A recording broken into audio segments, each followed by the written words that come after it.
we still have a couple people joining, but that's fine. We can go ahead and start. I just want to say thank you all so much for coming to our MCAT AMA event.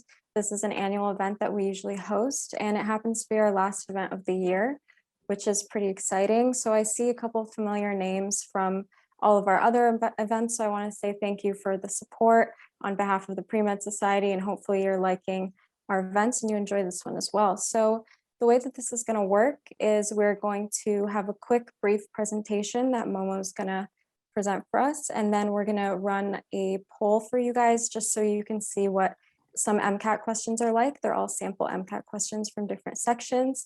Don't worry, you're anonymous, so don't be embarrassed if you get something wrong.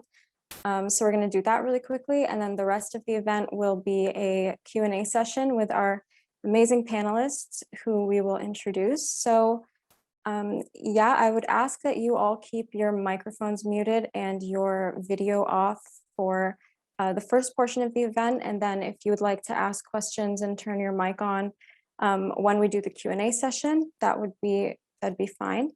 And while Momo is presenting, you can feel free to drop your questions in the chat.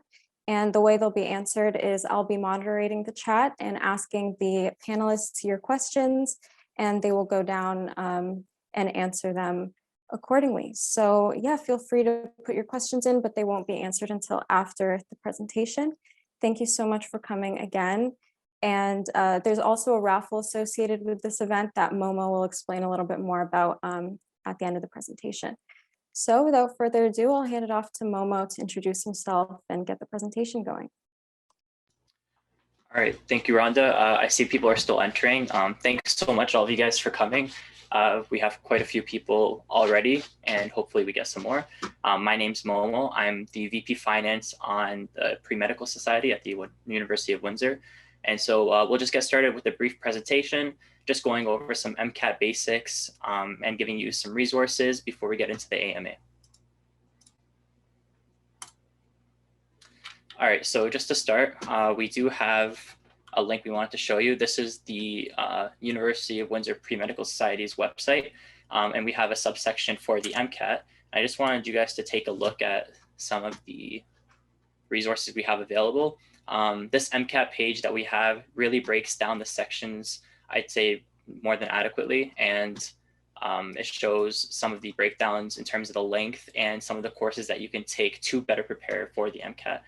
So it's a very good resource. We'll link it in the chat afterward. I just wanted to show you guys that this is something that we worked on building, and we think that it's probably a great resource for anybody that's looking to take the MCAT. I'll go back to presenter. All right. So just to start, I did want to go over some MCAT changes that have happened. Obviously, with COVID-19, some things needed to be changed in terms of the timing and the places that it's actually set up. So we'll go over that right now. For the regular MCAT, let's do that first. The length of the test is 7.5 hours. That includes the breaks, and the breaks breakdown is you get 2 10-minute breaks and you get 1 30-minute break. So in between each section, since there are 4 sections, you'll have a break with the 30-minute break being in between. There's previously 1 test time per day, and that was at 8:30 a.m. Obviously that's changed, which we'll go over in a second. And previously, of course, you didn't have to have any masks, and people were sitting next to each other during the test. Now, during COVID-19, a lot has changed, of course. And so now examinees must wear masks and sit 6 feet apart. Obviously, when you enter the test center, they'll have this all set up for you, but they do urge you that you abide by the safety protocols. Now, during 2020, which was last year, the first year of the pandemic, there were actually 3 tests administered throughout the day. If I remember correctly, it was 6:30 a.m., 12:30 p.m., or 12:45 p.m., sorry, and 6 p.m., something around that. But now they reverted it back to 7.5 hours for the test. And now there are only 2 tests per day, but you still get 3 breaks, 2 10-minute breaks and 1 30-minute break. Now, in terms of the MCAT registration dates, there are some things that you should keep note of. And throughout this presentation, if you'd like to take screenshots of the information, that's probably pretty useful for you if you've never done this before. Now, in terms of the registration dates for July to September, which is typically when most people do their MCAT, obviously, since it's during the summer, They open up on April 21st. These are for the testing centers, though, in Newfoundland and Labrador, Nova Scotia, Ontario, and Quebec. And then the next day, it opens up for Alberta, British Columbia, Manitoba, and Saskatchewan. These are the Western provinces, of course. And if you're looking to do it in the States, those are a bit different. Usually the East Coast is the 21st and the West Coast is the 22nd. But with COVID, there are some restrictions as to how you can travel, of course. There are also 3 zones of registration that you can make note of. For this year, they're not as important, but we thought that we'd mention them. For the gold zone registration, that's registering for your test date 29 or more days before the MCAT date that you're registering for. If you're registering between 15 and 28 days for the MCAT, that's considered the silver zone, and the registration for 8 to 14 days before the MCAT day is considered the bronze zone. Now, normally for all of these zones, cancellation is fully refunded. But the thing is, if you wanted to reschedule, each of these zones had a different rescheduling fee. So the gold zone, if you rescheduled 29 days before the MCAT, if you had registered, 29 or more days before the MCAT, and you wanted to reschedule, it was cheaper than the silver zone, which was cheaper than the bronze zone. And this is just an example. If you wanted to write for August 5th, the gold zone to register would be July 7th or earlier. The silver zone would be July 21st, and then the bronze zone would be July 28th at the latest. And let's just go over some testing fees as well. So the test is actually $320 USD. So you want to keep the conversion in mind. And this is no matter what zone you register in, it's always the same price. But there is an international fee, which we'll discuss in a second. You get full cancellation refunds, as we discussed, for gold, silver, or bronze zone. And then there's just a rescheduling fee for those. But even the rescheduling fee, I should mention, for this year, it was completely waived. So you can reschedule without paying a fee for this year due to COVID. The international fee, so if you're not from the US or Canada scheduling your MCAT, there's an additional $115 to do so. And if you want to register for the MCAT and you do it on the AAMC website, they accept various forms of payment, namely American Express, Visa, and MasterCard. You can also pay through your debit card as long as they have Visa and MasterCard capabilities. And some testing centers, this is really important, especially in Windsor. Previously, the closest testing center was Detroit, but since we have some restrictions due to the MCAT, due to COVID-19, some of these other ones are probably better for us to consider. London is now currently the closest. If you want to take a screenshot here, you can. These are just some of the testing centers. Of course, there are many more per city.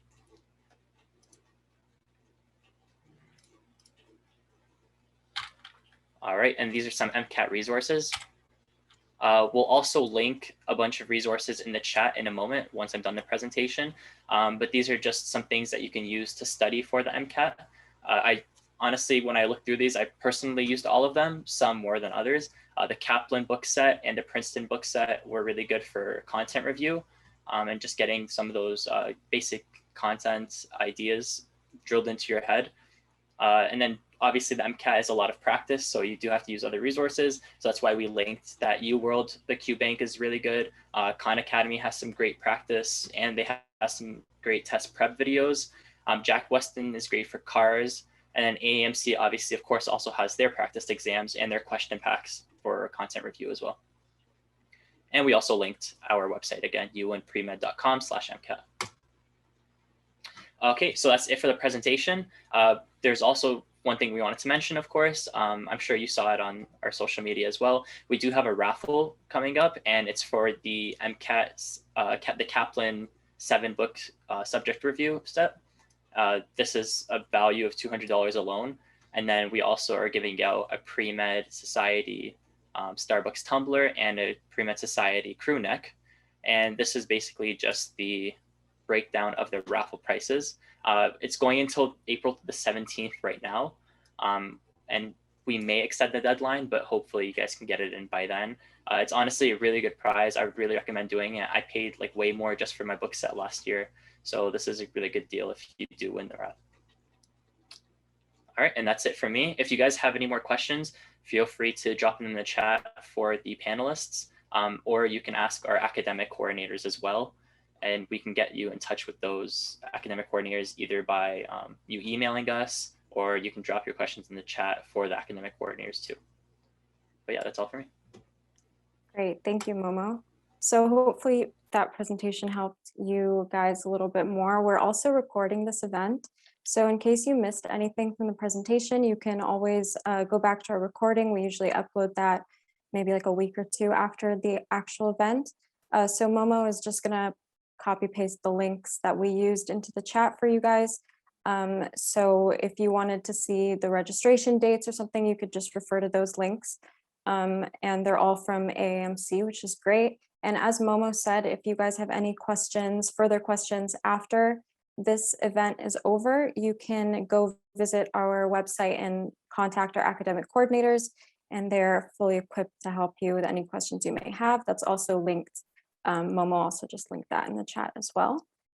So yeah, our raffle too, feel free to enter a raffle anytime you'd like. And I'm gonna hand it off to Ali Natty to go ahead with the polls. And yeah, you guys can participate in that. It's just a little Zoom poll. Everyone, my name is Ali. I'm the co-VP communications, and so we'll just hop right into the poll. So the first question is going to be from the chemistry and physics section. Okay. So question 1 is, which of the following energy sublevels contain the most electrons?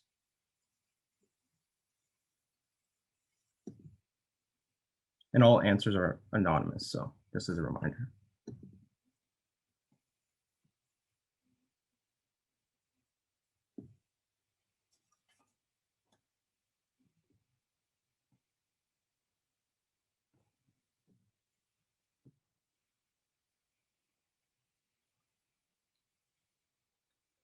Twenty more seconds.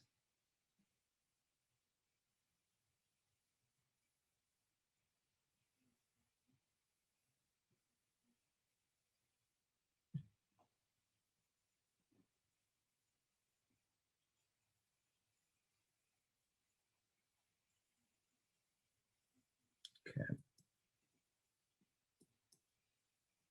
So the majority of you chose D, where n equals 4 and the angular momentum number is L equals 3, and that is the correct answer. So let's move on to a biology and biochemistry question. So in this question, it says, in the study of Okazaki fragments and their annealing to strands of DNA, researchers denatured the 4 DNA fragments below, which would require the greatest temperature.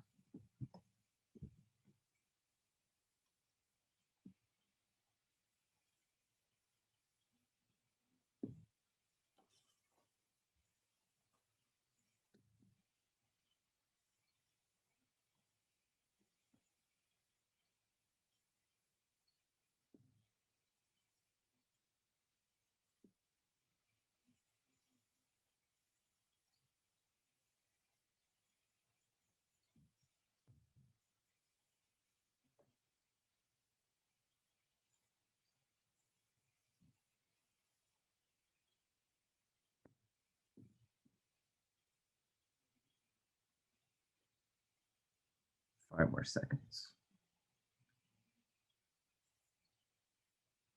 Okay. So for this one, you guys did pretty well. 67% of you chose the third option, and that is the correct option, as it does have the highest GC content. And so that's going to give it the greatest temperature required to denature it. Okay, so let's do a psychology and sociology question. So this question says, which of the following is or are true regarding bipolar disorders? 1, they have little, if any, genetic heritability. 2, they are associated with increased levels of serotonin in the brain. Or 3, they all require at least one depressive episode for diagnosis.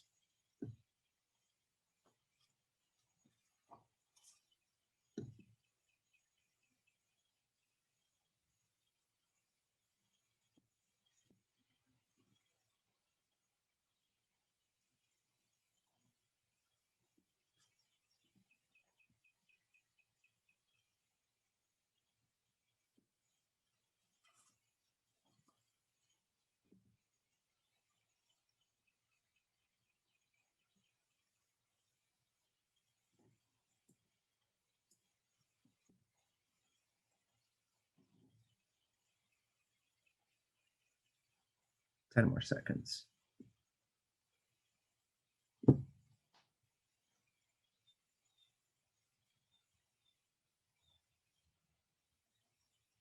Okay. So this one was a bit harder. The right answer is actually number 2. That's the only option. And that is they are associated with increased levels of serotonin in the brain. I think there's time for one more question. I'm going to choose a biology question because I like those ones better. Okay.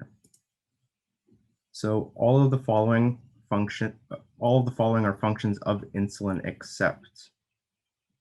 So which of the options are not a function of insulin?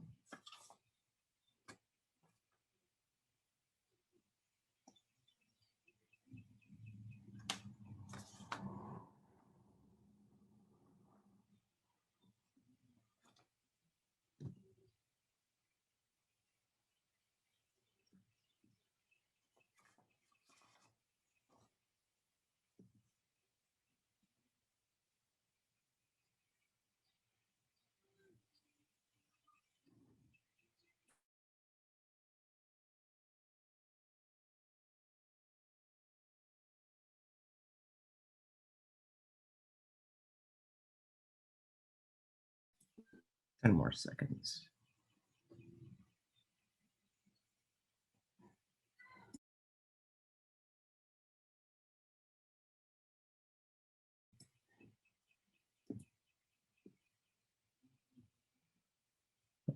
Okay, and this. Okay, so the majority of you did get it right. The function that insulin doesn't do is it doesn't increase gluconeogenesis. Right, that would be glucagon. So yeah, you guys did well on that one. So that concludes the polls. I'll hand it back to Rhonda. All right, great. Thank you, Allie, and thank you guys for participating in that. So I can see some people are a little bit stressed from the chat. Don't worry, you're not getting graded on this and you'll do fine. You'll study and be great. So we also on our Instagram have some sample MCAT questions that we post for our MCAT Mondays. So also if you'd like to see some more samples, you could go on our Instagram and check out the MCAT Monday highlight as well. So now that that poll is done, hopefully you enjoyed that. I think we're going to start introducing our panelists and get to the fun part, which is asking all of the questions. So if you have any questions right now, you can drop them in the chat. And I'm going to ask our amazing panelists to introduce themselves. So some of them you should recognize, some of them are from University of Windsor. And yeah, they're great. And thank you so much to all the panelists for coming as well. So I'll have you guys introduce yourselves, starting from Emma, then Haley, and then Jane. Okay, hi everyone. I'm Emma. You guys probably have seen me with the SOS stuff. If you were online yesterday, there was no award ceremony, and I see some of you were commenting yesterday. So thanks for coming out. But thank you to Pre-Med Society for hosting this event. I wish I went to this when I was in second year. But yeah, so I'm in my 4th year of biochemistry. I'm finishing this year. Any questions about retakes? I see one in the chat already. I wrote my MCAT twice. I wrote it in second year and then rewrote in 3rd year. So I'll talk about both those today. And thank you for having me. Hi, everybody. I'm Haley. You might recognize me because I love doing these events. I'm a second year at Schulich Windsor campus right now. I wrote my MCAT after my 3rd year of my undergraduate, and I did my undergraduate at Trent in biochemistry. And I wish that we had events like this. Our pre-med group was very small, so you guys are lucky to have this, and very excited to be here today. Sweet. Yeah, so I'm Janik. I'm a 3rd year forensic student here at the U. You guys might recognize me because I'm also one of the academic coordinators. So if I can get to your questions today, hit me up on the website. It's I'm going to shamelessly plug it all the time. It's a great website. But I wrote my MCAT last year, the summer after my 2nd year. I was fortunate enough to only write it once, but I'm here to answer any questions you guys have today. So I'm excited to be here. Okay, thank you guys so much. We're so excited to have you. And I can see that we already have a ton of questions rolling in the chat, which is great. So here's the first question that we got. If I write the MCAT the first time and I choose to do it a second time, is there a rule that says that I can't write the MCAT into successive registration dates? Do I have to wait a certain amount of time before I'm able to retake the MCAT? So maybe this one's a bit more applicable for anyone who retook the MCAT. So maybe Emma, if you want to speak on your experience retaking the MCAT, if you had to wait a certain amount of time before you were able to retake it. Yeah, I'm not entirely sure, but something you should know is that I'm not sure what's going to happen this year, but when I was in second year specifically, you have to wait a month to get your score. But last year they changed it to 2 weeks, which was super, super nice. But yeah, so I wouldn't recommend booking like a second test. If you feel like you messed up like so badly that you don't even want to see your score, at the end of the exam, you can press a void button, and that will literally just like erase everything. But I'm not entirely sure. I'm going to look it up and then I'll put it in the chat for the amount of time, but give me like 30 seconds. Yeah, so I can actually answer that for you right now. So within a registration period, which is like the 1 year period that you write it. So overall, over the life of the MCAT, you can write the MCAT up to a total of 7 times. A lot of American schools will actually sort of look down on you if you take it more than once. They'll start weighting it. But Canadian schools, you can take it as many times as you want. But the limit is that you can only take it up to 3 times in 1 year, 4 times in a 2-year period, or 7 times total. So it's complete. I know a lot of people who've actually like written the MCAT. They felt like they didn't do as well. Before they even got their score back, they managed to rebook another test and wrote it again in a month and a half while the content was still fresh. So it's really up to you. But the 1 year period is 3 times. So just keep that in mind. Great, thank you. So yeah, retaking is a very popular thing to do. And as you can probably tell, Janik is really knowledgeable about these things, and he is one of our academic coordinators. So if you have any questions similar to that style of question, you can go ahead and email him through our website as well. Here's a question that I'm sure a lot of us are dying to know, myself included. What are some tips for creating a schedule to study for the MCAT? So maybe we want to start off with Haley this time. Okay, I'm going to start off by telling you what not to do, which is what I did. And that was I spent literally 8 months studying for the MCAT. I spent the first 4 months doing purely content review during my semester.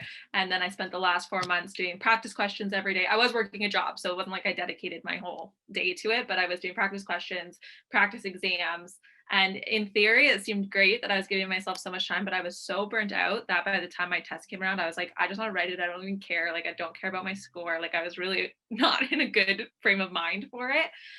So I would say, like, give yourself enough time that you can skip a day every once, or like, not skip a day, but like if you fall a little bit behind, you have room for that. I wouldn't crunch it all into like a month. I think that's a little bit extreme. You want to give yourself time to make mistakes, or maybe you run into something that's a bit more challenging. You want to spend more time on it. Also, like in terms of a weekly schedule, I would say give yourself a day off every single week. That's really important for recharging and just like getting away from the MCAT and doing something fun.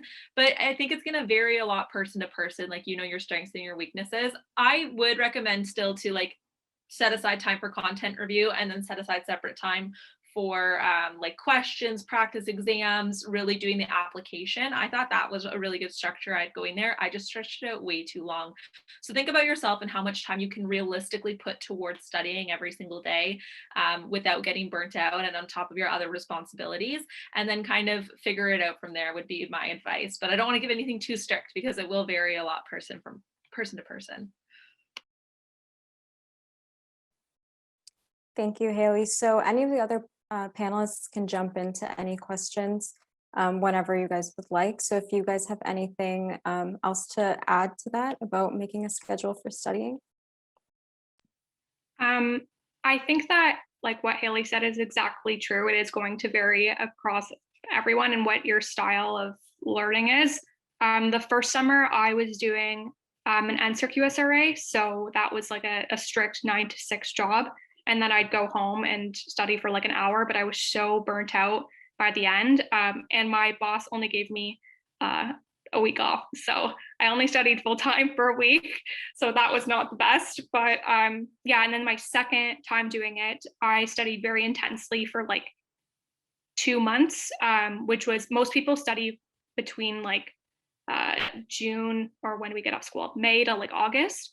But I studied from May to like mid-July. So I wrote in mid-July. And I think that with that shorter time span, I was able to really intensely study without getting burnt out. I also didn't have a job then. COVID just hit. I was chilling. So it was very, very conducive to being able to like sit down and work super hard for that short time span. But it just depends on like if you guys have a full-time job, especially if you have a job where you're working remotely over the summer and like you have to stay on your computer all day and then go and switch to studying, that might be difficult. So just know yourself and make a schedule based on that. Ask a few different people what their schedules were and then work based off of that. Yeah, so I don't think I have a lot more else to add to that. These two covered it really perfectly. I just want to reiterate something I saw in the chat about the burnout. Mental health is really important during the MCAT studying. Really, if you feel a burnout coming, don't try to push yourself through it. Be like, no, I can handle it. Like, yeah, you guys might be able to handle it, but it's burnout something that's going to get to a point where if you don't address it right away, it's going to accumulate. And the last thing you want is the week before your MCAT, you hit a fat burnout and you can't even review a little bit. You can't really seem to get yourself even to the testing center. So to really try to take those days off when you need them. In the day itself, you might feel horrible for taking that day off. You're not going to like it because you want to get back to studying. But in retrospect, once you're done everything, you will appreciate yourself for taking the time off to appreciate yourself, appreciate your mental health, and just enjoy yourself. Like, I know it's hard to see friends right now, hard to go out, but watch a movie, do something for yourself. Like, literally put away that damn book. Don't read it. It's not worth it for the day that you don't need to. I just want to hop on that really quickly. If you find some good coping skills, they might ask you about that at your interview. So if you need to justify it to yourself, just think, yes, I'm learning good coping skills so I can answer my interview questions. You're still doing stuff to help you with medical school, so it's fine. That's great advice. I'm sure that helped a lot of people too. And burnout it's bad enough if you're just burning out for midterms, but for the MCAT, I'm sure it's even worse. So I know some of you had different paths of how you took the MCAT. Someone here asked, do you recommend writing the MCAT after second year? Or I know a lot of people do after second year or just after third year or both. Do you feel as though you gained any advantages from taking it in second year? What would be your opinion on that? So I guess I wrote it after second year, so I guess I'll start that. I really don't think it matters what year you write. It really depends on what courses you sort of took. So I found myself after second year being a really good time, but the only mistake I made was that I didn't take organic chemistry before the MCAT. So once I got to that Orgo textbook, I really found myself struggling a lot. So once again, shameless plug, check the UWin pre-med website. If you guys go to all the section breakdowns, it tells you what courses they recommend for each section. And they're not there just to write them down. They're genuinely useful because the MCAT does cover a whole lot of content. So if you've taken those courses before, if you've already seen them, it doesn't matter if you don't know it right away or not. Just the fact that you've been exposed to that content will help you guys a lot. I guess that's my 2 cents on the matter. But other than that, if anyone wants to add on. Yeah, I wrote after third year. I was lucky enough to just write once, and I think that was because I took a lot of the there aren't legitimate prereqs to the MCAT, but the courses that you think of as prereqs, so things that are going to help you on your MCAT, I took a lot of those in third year, so it helped me out to write it after third year. I think it was also just a mental game I was playing with myself, though. So I think I lacked a lot of the confidence to write it in second year. So I would never say to somebody, you're not prepared because you haven't done your third year of university yet. If you feel like you can tackle that content review, maybe depending on how your course is lined up, work a little bit ahead to stuff that you might not see until third year, then that's totally cool too. I think the right time to write it is whenever you feel you have the resources and time to put forth to prepare for it, and whenever you have the money to pay for it. That's the right time to write the MCAT. Yeah, same thing. I don't know if everyone here knows this, but there are some medical schools in Ontario where you can apply to in your third year. So if you wanted to apply in third year and you're super confident, that's great. I was not one of those people, but it's okay. If that's something you're interested in, then you should write probably in second year. The only school that doesn't require it is Ottawa. So It's great. Thank you guys. So I know that the cars is a really big section for a lot of people. So someone asked, what are some efficient cars strategies? Do you have any tips for improving on the cars section in general? I could do this one. So this hits home for me because this was the entire reason why I rewrote my exam. So the first year that I did the MCAT, I was told, this is such a myth. So if anyone tells you this, just tell them to shut up. I was told that cars is like a natural ability, and like some people just are good at it and some people aren't, which is kind of true, but that can change with practice, and it changed really, really dramatically for me. So I wrote my first year, I got a 125 in cars, which if you do get that, that's still great for a lot of schools and you can apply to them. But there's one particular school in Ontario where they use it competitively, which is McMaster. So I just felt uncomfy with that and decided to rewrite because I had nothing else to do. But I think that what I've told my friends is that there's 2 P's to cars: practice and pray. So you just, honestly, it depends on the resource that you use and that you like. I particularly really like UWorld cars. Amazing for literally everything.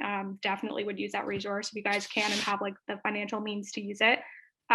But usually just kind of reading through the passage and not using a super structured strategy, but when you read a paragraph, make sure that you kind of like you understood the bigger idea of that paragraph. Main idea is really, really big in cars. You don't have to know every single little detail of every sentence, but kind of go through every single paragraph and say, okay, I have a general idea of what's going on. I know the main theme, and then you can answer the questions. I paid lots of money to do the Kaplan web-based course. So I'm going to tell you the cars secrets so that you don't have to pay for them. So prep yourself, take notes. Basically, I used exactly the method that they taught, which is very similar to what Emma was saying, and she's completely right. It is practice and pray. I love that. That's great. But what they recommend is that you glance through all the passages. So you write down like 1, 2, 3, 4, 5, 6, 7, however many passages. You glance through all of them, and if it's subject material that you're kind of comfortable with, you give it a smiley face. And if it's subject material you're not comfortable with, you give it a sad face. And you start with all your smiley faces so that you kind of build up your confidence, because cars is a lot about confidence. And then you go through each paragraph and you write down one sentence. You only have one sentence to summarize that paragraph. And what this does is that when you go to answer the questions, you have a sentence so you know exactly which paragraph to hop to and kind of find those details. I found that really made the process efficient for me. I think what a lot of people struggle with cars is the time limit, because you want a lot of time to mull over these questions and you just don't have it. So that was something I did to make it really efficient. I knew my smiley face passages were going to make me feel good and ready to go to my sad face passages. And I also knew that they were going to be quicker, so I had more time to mull over my sad face passages. So I would definitely recommend tackling it that way if that's something that you vibe with. But that's what Kaplan will teach you. So now you don't have to pay for the course.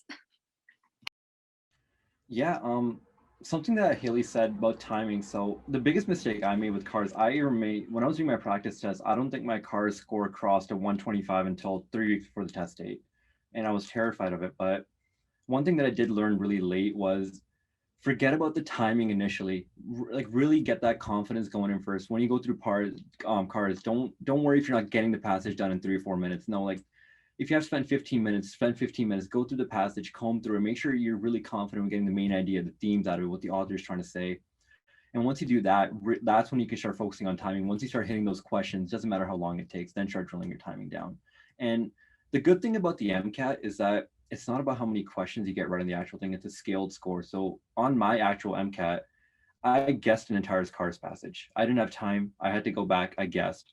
I somehow still got a 129, and that's a result of the scaling, right? So if you found a passage really hard and you can't genuinely do it, chances are that a lot of other people found it hard too. So don't mull over it, like work on it as much as you can, But on the test day, it's really about score scaling, right? If you found it hard, chances are other people found it hard too. And that's just how it works at the end of the day. That's really great advice. It looks like a lot of people in the chat are a fan of Haley's strategy too. So thank you for that and for your insight.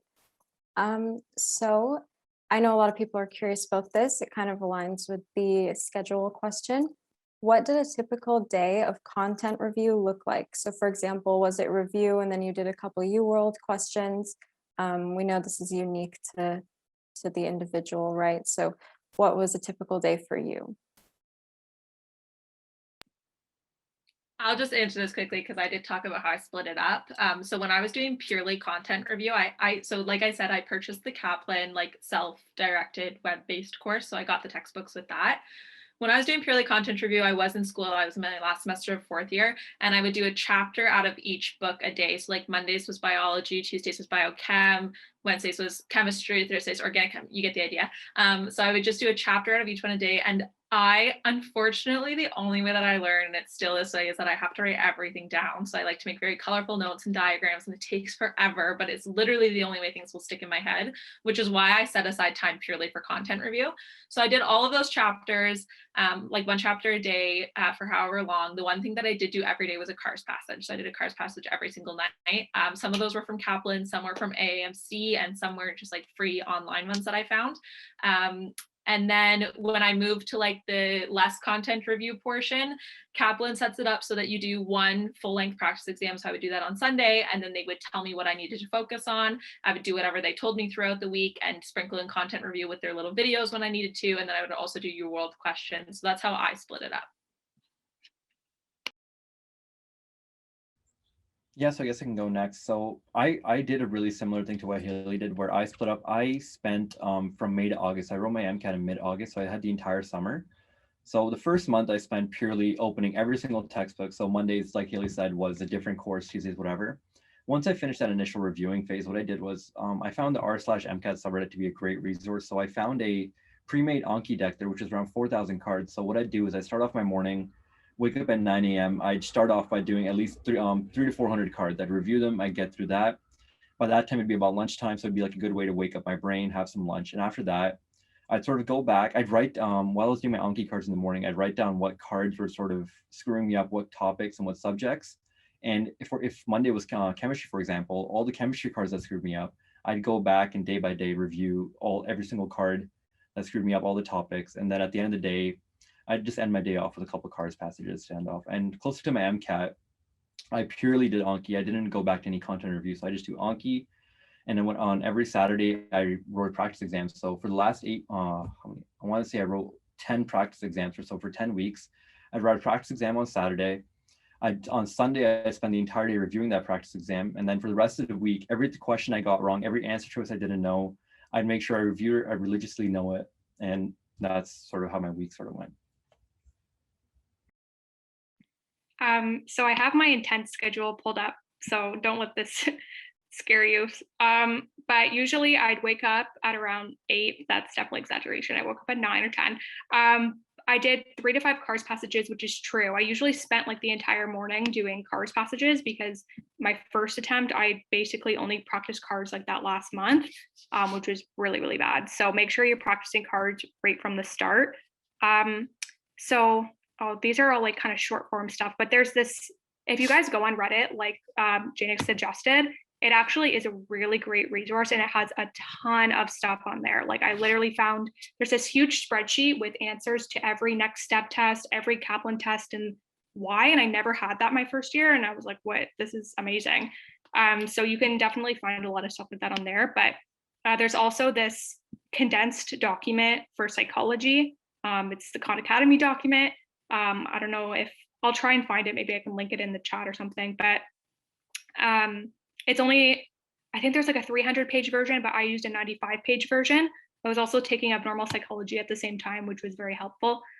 So I said I'd read about 30 pages of that. Then I did 50 bio questions on UWorld, 50 physics questions on UWorld, went through the mistakes, wrote them in a big spreadsheet, and then watched videos at night on concepts I didn't understand. I was really bad at physics and I used Chad's Prep, if anyone's ever heard of that. really, really good resource. But yeah, that was my day. Great, thank you. Sounds like a busy day, but thank you. I'm sure that helped as well. So here we have the next question. In terms of resources, what do you guys recommend taking an MCAT prep course, or do you think it'd be a waste of money? Because we all know that they can be pretty pricey. I will start. I guess the punchline right from the get-go is I took it and I found it to be a waste of money for the most part. I really think as long as you know what you're getting into from the beginning, if you're good at planning out a schedule, if you're good at reading the textbooks and picking days that work for you, that you can teach yourself exactly what they teach you. The only part I sort of found useful was like little mnemonics that they taught me, but you can find them online, you can find them on other resources, and the money you sort of pay can definitely go towards a lot of other resources such as UWorld, such as paying for Jack Weston if you need to, or paying for a lot more AAMC resources that are definitely a lot more useful. Because at the end of the day, I guess this might be different for everyone, but all that the course taught me was how to approach certain questions, approach certain passages, and just basic tips that I could have found elsewhere. And I didn't really find to be the best use of my time. And it did take up a couple hours in my day that I could have spent a lot more efficiently. But your mileage may vary. So it's really up to the person and the user. I'm going to come in with the exact opposite response just to give you guys all something to think about.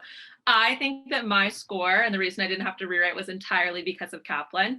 But it's because of the kind of person I am. And I'll start off by, I just see, Abdullah, you asked me about class. So I took the self-guided course, so there was no class. It was entirely up to me to decide when I was going to review videos. They were all pre-recorded. There were live sessions that I could attend, but there was no class, which was perfect for me.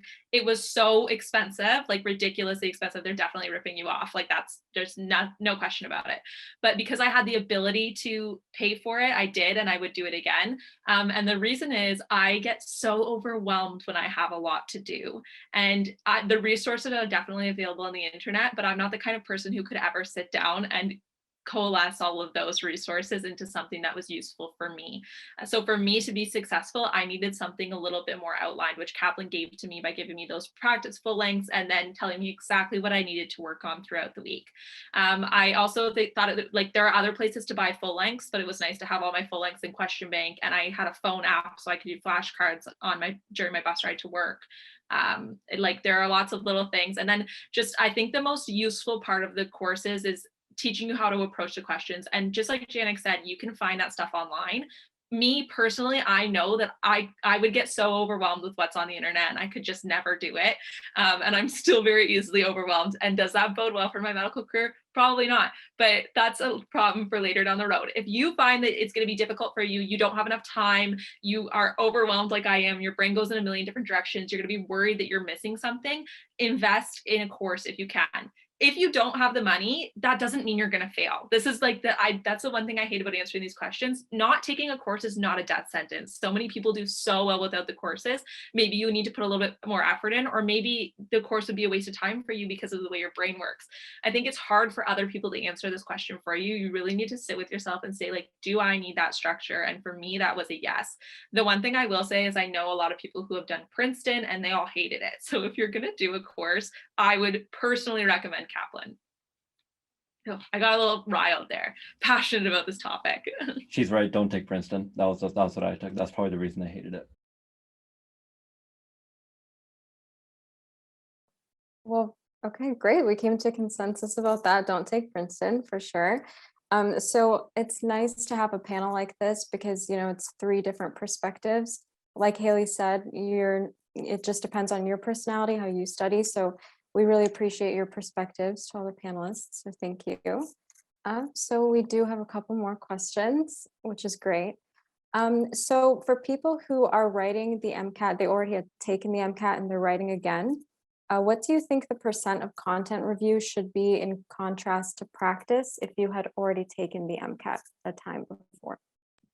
Oh, this is a great question. Okay, so I made this big document for some of my friends a while back, and I literally put at the top, do not do content review unless you're really weak on a subject. So I remember, I don't think this is like an NDA thing, but because any concept that's in the open book thing that you get at the beginning from AAMC is fair game on the exam. But I remember the first question or passage on my MCAT exam, my first try was on, I forget what it's called now, Young's double slit experiment or something like that. And it threw me off so much, and that messed me up the entire time for the rest of the exam. But that next summer I was like, oh my God, I'm so bad at physics. So I just went through all of Chad's Prep's videos at 2 times speed, which took me about like a week.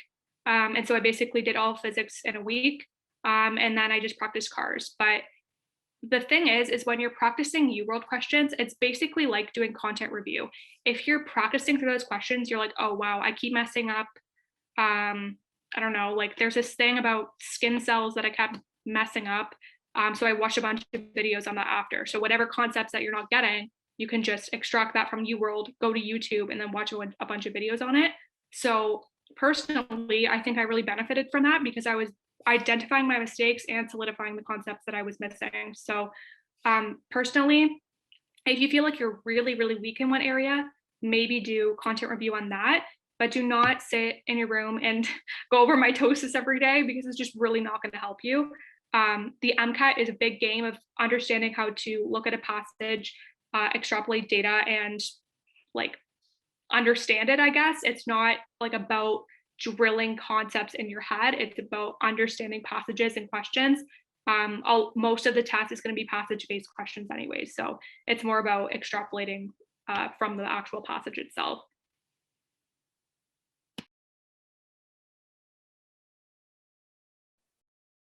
If any of the other panelists had anything to add, it was a great answer from Emma, so she might have touched on a lot of the great points. Just one thing about solidifying concepts. I saw someone in the chat, I forget who just said that, but it was Alexandra. But yeah, so you're gonna get burnt out by content review. So content review isn't just reading a textbook, but what content review doesn't really ever end per se, right? Even when you're doing your practice exams, you get a question wrong, or even when you're doing a practice exam on a certain website, you get a question wrong. That's still a learning opportunity. I feel like the biggest thing that helped me for my score was if you get a question wrong, or if you're looking at your answer choices and the reason you're eliminating an answer is because you don't know what the other answer choice is, that's a content gap. Write that down, identify that gap, and make sure you fill it in. That's why when you write your practice test, it's not just like the first time you write it is that's it, it's over. No, go back to your exam, comb through every single answer choice, every single like one you got wrong or ones that you didn't know what they were, be able to define them. Like the biggest thing about the MCAT is you shouldn't ever be ever having to guess why you eliminated an answer. You should really just know like, hey, I know what that is. I can eliminate that confidently. And that alone will increase your score by quite a bit.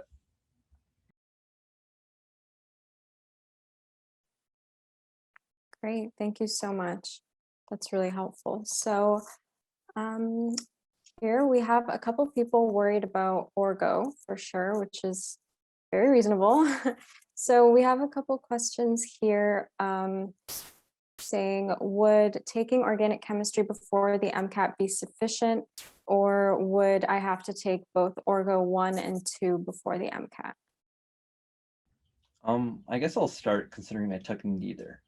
So I highly recommend at least taking Orgo 1 because a lot of the concepts that you're introduced to are not general chemistry concepts that you might already know. And even taking Orgo 1, even though you might not know all the reaction schemes yet that you learn in Orgo 2, taking Orgo 1 at least introduces you to why reactions happen and why certain things react the way that they do. So it allows you to infer and sort of predict what's going to happen in a certain reaction when you're actually learning it for the MCAT.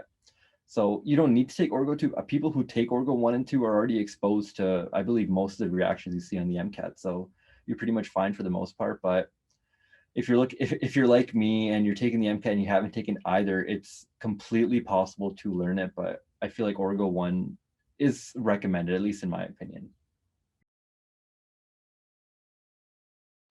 Yeah, I agree. I think for Orgo 2 in particular, you cover some concepts like NMR and IR, which are often sometimes difficult for some people. But at the end of the day, if you know the basics and the fundamentals, you'll be fine. But I do think it would be beneficial, and you never know how much like organic chemistry content you're going to get on your exam because every single one is different. You might get a super physics heavy exam, or you might get a super organic chemistry, biochemistry heavy exam. So just depends on your day. Just last thing I'll add on. I was hoping when I'd get to say this because it's a really, I've heard this a million times, but the MCAT is really a mile wide and an inch deep. And if you guys have probably heard that before, a lot of you guys will have, but it's not important to know every single concept in painstaking detail. Get introduced to it, know enough to get you through. And if you, for example, if you don't know how many electrons are in a certain molecule and how they like, it doesn't matter. Like it's little details. You're supposed to know it conceptually, right? And beyond that, don't stress yourself over. Like I remember even in my last week of review, I was coming across topics in my Anki deck that I've never seen before, and I had my MCAT in 6 days at that point. So there's always going to be something that you don't know, and that can be a good or a bad thing, but just try to get through the high yield stuff first. So open that AAMC document. It has a list of every single topic that's going to be tested. And if you know even the basics of that, that's a really good place to start off. That's great. We do need to put that on a sweater, Allie. So, so I think we do have time for just a couple more questions if you guys don't mind. So here we have, what classes would you recommend taking to help prepare for the MCAT? And specifically, we had a couple questions about non-traditional students. So I know you all were pretty traditional students. If you have any advice for anyone who wasn't exactly in a science major, what they should do to help prepare? I can talk about one of my best friends. He's still like traditional, but he goes to McMaster and he's in health sciences. And when you're in health sciences, you don't take organic chemistry. For biochemistry, you take one concept and do a presentation on it.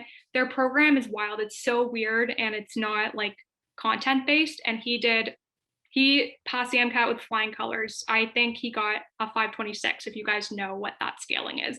But I was so jealous of him too, because he never took organic chemistry and he only had to take it once. So anyways, yeah, not fun working next to him all summer. But anyways, I think that when you're a non-traditional background, I think you're able to honestly think in a much different way. Especially, I know going to the University of Windsor in science, you think very in like a methodical way. Whereas when you're from a non-traditional background, you can read CARS passages and read passages in general in a different light because you're used to paper reading, unless you're like super into scientific literature and you're doing that every single day of your life. But I definitely wasn't. So I think that ultimately the books will prepare you well. If you're a video learner, there's so much online. And I think you can do just as well in what's it called, on the MCAT as someone from a science background.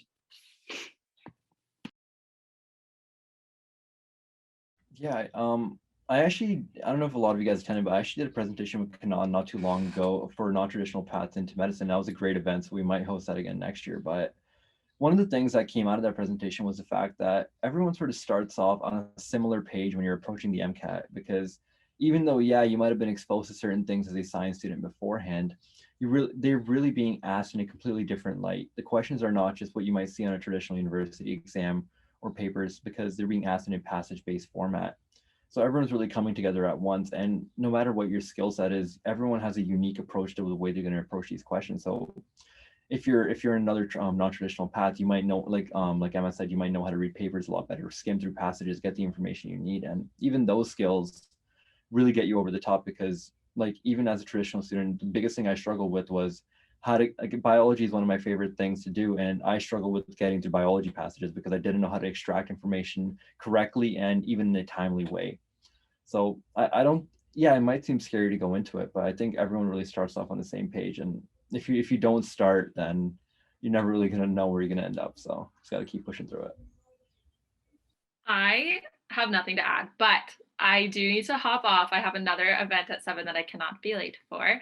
I'm leaving you in very capable hands, so don't worry. If you do have any questions that are like specific to me about medical school, anything at all, you can message me on my Instagram, which is just my name, or on the Tacky Talks Instagram. I do a podcast with 2 of my other medical students. And I just want to leave you guys with a thought before I go. And I'm sure you've heard this before, but I'm going to say it again. I did all those practice questions on the polls earlier and got all of them wrong, because you don't do any of this in medical school. I promise this is just a barrier, a hoop they want you to jump through just to show that you can. So learn it. kill the MCAT and then forget about it forever, because you're going to be a great doctor no matter what. And I will see you guys at a future event, probably. I love being here. That's really encouraging. Thank you so much, Haley. We always love having you. You always have such great insight. And I just want to briefly say that if any of you guys have questions for any of them in particular, you can email the Pre-Med Society and we can redirect you to Haley or Emma or Janik as well. So thank you so much for coming, Haley. We really appreciate it. Thank you for having me, and have a good night, everybody. Haley also has a podcast. It's called Tacky Talks with a couple other med students, and they touch on a lot of things like the MCAT and interviews as well. So I did notice we do have a couple questions that are pretty good questions. If the panelists don't mind, we can continue with that. Yeah, okay. So I know that Haley just left, but this is an interesting question that probably Emma could answer a little bit more. So between your ABS, your MCAT, and your GPA, what do you think is the most difficult to fulfill as you neared your final years?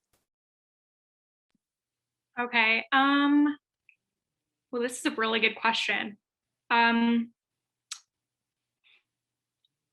think, well, right now, I think nearing fourth year, I planned my MCAT in July so that I could have all of August to write my essays, get prepared, get my references. If anyone here has applied yet, I'm not sure, probably not, but you know, it's a really long, rigorous process to get all your verifiers and get your essays ready and stuff. So I think that I planned it so that I had time for each one. And I think that COVID, if anyone here, I know this is not really MCAT related, but if anyone here is worried about COVID, what's it called, like hurting your application, the admissions committee are very cognizant of that. And I have been asked in multiple of my interviews, how has COVID affected you, or like one of your extracurricular activities? So don't worry about that. I do think that the MCAT was a barrier just because I didn't do as well as I wanted to. So I would say it was that, but then the relief of getting a good score and then going into your application with a score you're comfortable with definitely eased my mind going into fourth year. So, and there's no harm in rewriting. It's not going to affect you. I saw there's multiple questions on like if schools look at your most recent score, and that is the case. Most schools do. I know Queens, Mac, all the Ontario schools, they all look at your most recent. So yeah, I think definitely the MCAT was a barrier, but getting a better score eased my mind going into fourth year. And I think that as long as you keep your passions up, don't try and like become president of 10 different clubs on campus. Just do whatever you want to do. Keep your passions, and then you'll get there eventually. Thank you so much. And Janik, if you want to add anything, I'm not sure if you wrote your ABS, but anything about your MCAT or your GPA? That? I think she sort of covered everything, so I'm going to leave myself out of that question because I don't think it really applies yet. Okay, great. Next year, when he's a panelist, we can re-ask you that question. So we have one more question, and this question is asking, for sections that you struggle in, would you recommend getting a personal one-on-one tutor? Are there any recommended MCAT tutors that anyone knows of, or anything of the sort? So I never really got a one-on-one tutor, but I think what was really cool was that everything you sort of encounter on the MCAT, someone's already sort of addressed it in either a panel, a forum, or a video of sorts. So no matter how specific it sort of gets, as long as you put the MCAT right after the Google search, something will pop up. So I think the biggest thing to do is start there. So I remember there's a lot of topics, especially in Orgo, because once again, I didn't take it and I hate myself for that. But there are a lot of topics in Orgo. I remember going on YouTube and I found everything I needed about every reaction. And I could slow down videos, approach a different video if I didn't need to. So I think starting off there is probably the better approach. I don't know, Emma, if you took tutors, can you sort of touch on that? I didn't take a tutor, but something that I did that really helped me was there's multiple websites, and I think it's on YouTube as well. If you take a specific passage from like AAMC, or if you type in like someone going through a bio passage, there was there's videos of, I'll try and find it again after, but there's a video of a guy going through various CARS passages and reading each line and telling you, okay, what does this mean in English? There's a specific passage that everyone here is going to read at one point, and it's the AMC CARS, I forget what they're called, QPAC 1 Picasso passage. If you guys took the MCAT, you know about that. I couldn't get that for so long and I freaked out. Sorry for those memories. So there's a guy on YouTube who actually went through every single line and said, okay, this is what he's trying to portray or like convey here. Or he'll say like, okay, this is just random stuff that doesn't matter, and like trying to get you to find the main ideas. And yeah, there's stuff for bio passages as well, because bio, like Janik said, can be very difficult. It can be very convoluted. And so just learning how to like go through a passage and having someone actually like go through and show you how they would do it is nice. Instead of getting a tutor, maybe if you have some friends, kind of go through it together and talk it out. I thought that was really helpful when I was writing the MCAT with my friend the first year, or looking on YouTube. But I'm not sure. I don't know anyone that is a tutor for the MCAT, but a lot of them will post on Facebook and stuff on like Kijiji or whatever it is they mark it on. So maybe there's someone there. This is not related, but just good luck with that Picasso passage. Don't really get yourself bummed out over it. It hurts a little. It still pains me. Thank you guys so much. I think that wraps up our questions. I did want to say though, I see some questions about more logistics of the MCAT. So again, Janik is one of our academic coordinators and he's amazing, and as well as our other 3 academic coordinators. So if you'd like to visit our website page with the academic coordinators, you can pick the one that you'd like to email personally, and we'll get you in contact with them to answer any of those logistics questions with the MCAT. That should be helpful for all of you. I want to say thank you so much to all of our panelists. Really, you guys were amazing and really helped me even, with all of your answers too. So again, this is recorded. If you missed anything, you can go back and listen. We usually upload it on our YouTube. So yeah, just lastly, we have our raffle too. If you'd like more entries, you can purchase more entries. Everyone here is going to be entered into our raffle as well. You're going to get a free entry, which is great, for some MCAT books. And thank you so much for having such a successful last event of the year. We had a great turnout this time, and thank you for engaging with us throughout the whole year. We're going to be emailing out a feedback form for this event just to see if we can improve on anything. So if you'd like to fill that out, that'd be really helpful. So thank you again from Pre-Med Society to all of you guys and to the panelists for all of your great insight, and you're all free to go. So thank you.